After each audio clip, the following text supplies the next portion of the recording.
Hi, boys and girls. It's time for another story.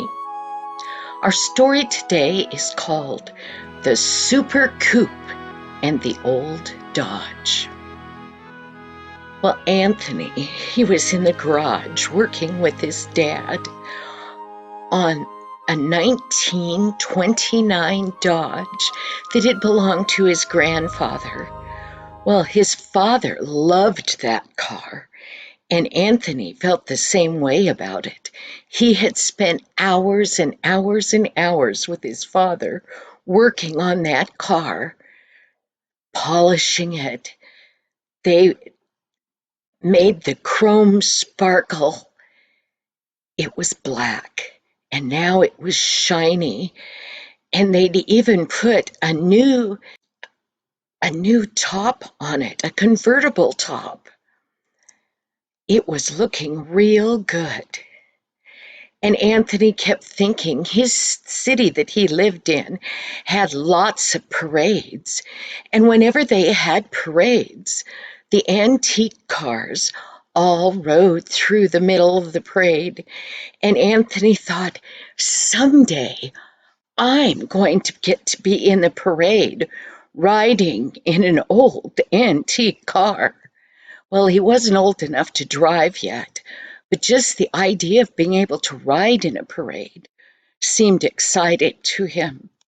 But the old Dodge had a problem. It was one of those old cars that had a crank in the front that instead of having a starter with a key like we have in our cars, it had a crank. You had to get outside the car, put the crank in it, and crank it as hard as you could crank it to make it start up. Well, the problem was that old Dodge was stubborn. Sometimes it would start, and sometimes it wouldn't. Well, Dad said there was something wrong with the crank. Well, he turned to Anthony, and he said, Anthony, go next door and ask to borrow Mr. Beckon's #2 wrench. Well, they had borrowed it several times, always to work on the crank. But Anthony ran over to see if he could borrow it, and in his mind he kept thinking, I hope Bobby isn't there. Now, Bobby was the son of Mr. Beckon, and Bobby had a bright red coupe. It was a fantastic car. It had like glass packs, mufflers on the back, so that when he started it up, it went and it had racing stripes on the side of it, and the two back tires were bigger so that the car sat like this, and when it went down the road, it just zoomed. Well, it was quite a car, and Bobby was very proud of it.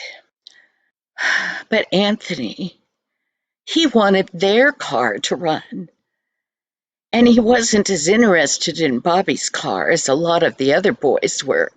Well, when he got to the door, who should come to the door but Bobby? And he said, can we borrow your #2 wrench from your dad?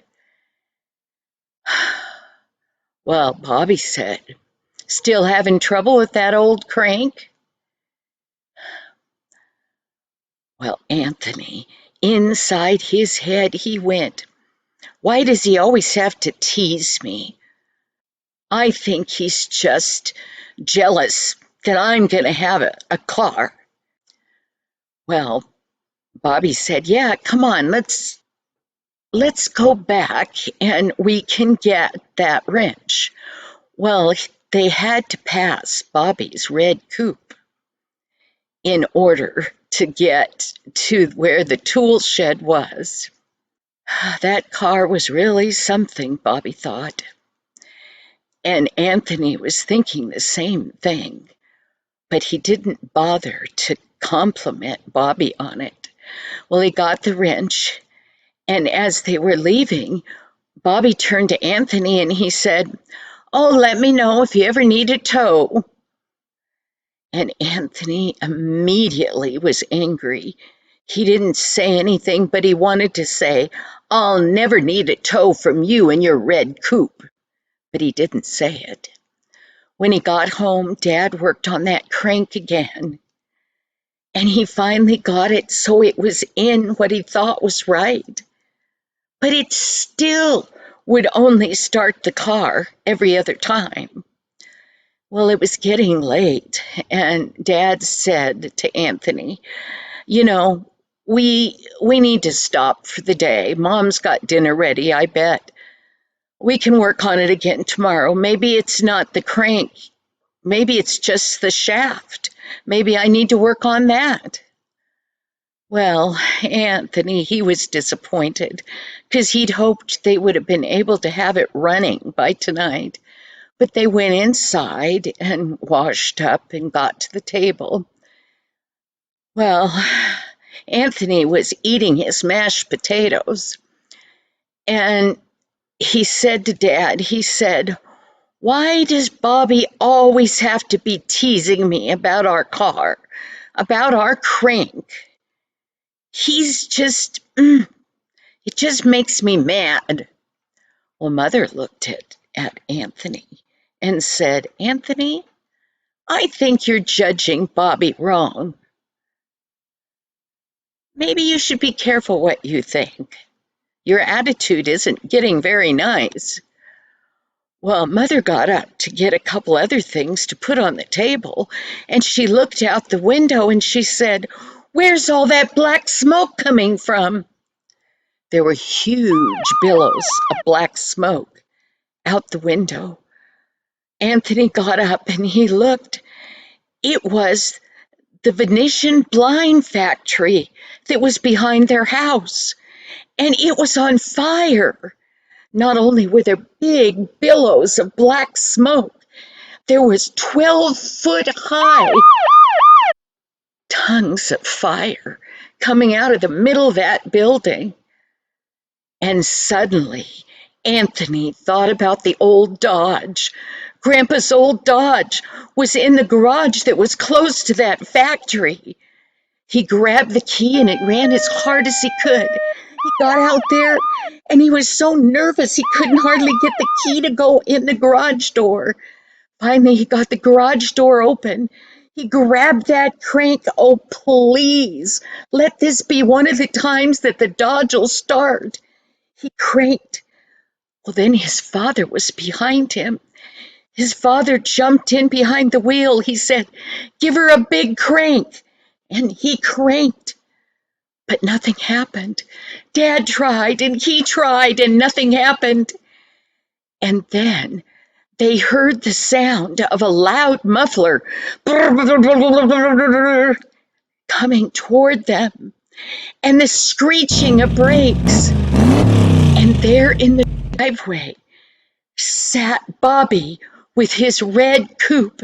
He jumped out and he ran to Anthony and he threw a rope to him. He said, "Tie it on your bumper." And the other end of that rope, there was a big chain. And Bobby ran over and he tied that chain around his bumper on the red coupe. And he started up his car and he started slowly, oh so slowly, to tow that big old Dodge out of the garage, out of harm's way from that fire. By this time, the back of the garage was so hot you couldn't even touch it, and the firemen were sending water over the roof of it in the back of the garage.